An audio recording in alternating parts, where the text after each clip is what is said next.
Riyas deposit rupees 2 lakhs അല്ലേ. ഒരാൾ റിയാസ് എന്ന് പറയുന്ന ഒരാൾ 2 ലക്ഷം രൂപ ഇൻവെസ്റ്റ് ചെയ്തു അല്ലേ. അപ്പോൾ ഇൻവെസ്റ്റ് ചെയ്ത തുക നമുക്ക് കിട്ടി. സോ അതിനെ നമുക്ക് പ്രിൻസിപ്പൾ എന്ന് വിളിക്കാൻ തൽക്കാലം. ഇനി bank for 3 years, number of years കിട്ടി, at the rate of 8%, rate of interest കിട്ടി. പ്രിൻസിപ്പൾ കിട്ടി, നമ്പർ ഓഫ് ഇയേഴ്സ് കിട്ടി, റേറ്റ് ഓഫ് ഇൻട്രസ്റ്റ് കിട്ടി. Then the interest is, interest കാണാൻ പറഞ്ഞു അല്ലേ. സോ ഇവിടെ ഏത് ഇൻട്രസ്റ്റ് ആണെന്ന് നമ്മൾ സ്പെസിഫൈ ചെയ്ത് പറഞ്ഞിട്ടില്ല, ഉണ്ടോ? ഇല്ല.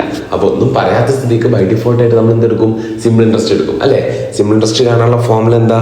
I ഈക്വൽ ടു പിൻ അല്ലേ. I ഈക്വൽ ടു പിൻ അല്ലെങ്കിൽ PRT ഡിവൈഡഡ് ബൈ 100. ഓക്കെ.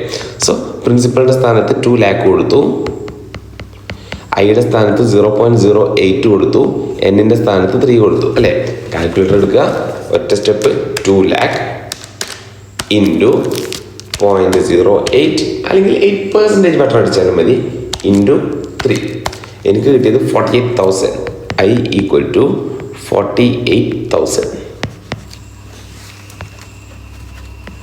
അല്ലേ. വളരെ എളുപ്പം ചെയ്യാൻ പറ്റുന്ന ചെറിയൊരു ക്വസ്റ്റ്യൻ, എക്സാമിന് ചോദിച്ച ക്വസ്റ്റ്യൻ.